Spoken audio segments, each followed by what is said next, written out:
Of course, just 19 days to go until the election, and in Grand Rapids, the clerk's office already busy getting a surge of absentee ballots ready for counting on the 3rd of November. Our Doug Reardon got a look at where they're being held. Until then, he's live in the newsroom tonight with that story. It's very interesting, Doug. Yeah, very interesting indeed to get a look at this thing that we really don't get much of a look at, guys. And we also learn more about who will be counting those ballots. There are a lot more of them this year, absentee, that is, on top of the fact that Grand Rapids actually added roughly 10,000 voters since the general election back in 2016.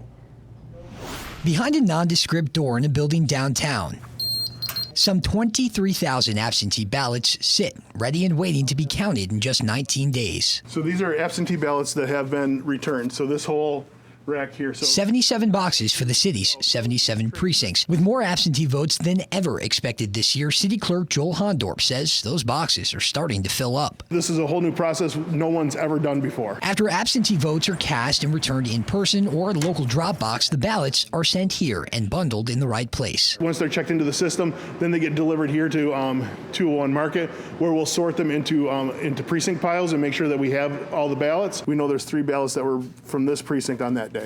And we just do this every day we do this. We sort them every day. But the ballots aren't counted, not yet. They remain in their envelopes until November 2nd, the day before the election. New legislation passed last month now allows clerks a one-time ability to process those ballots a day early, and even then they remain in their secrecy sleeves until they're put through a tabulator on election day. But at least we can open the envelopes, get them out of there, so the quicker we can get ballots to the tabulator, the faster we can get the whole job done. Just down the hall, behind me you can see our tabulators that are getting all ready for election day. Tabulating machines already tested and approved for election night wait to be used. On the 3rd, absentee voter counting board inspectors, people specifically trained to process and count ballots, will send them through. With just over 53,000 requests for absentee ballots this year, Joel and city poll workers are asking for patience on election night. We're not going to give up accuracy for haste. You're not going to know results by the 11 o'clock news or the 10 o'clock news.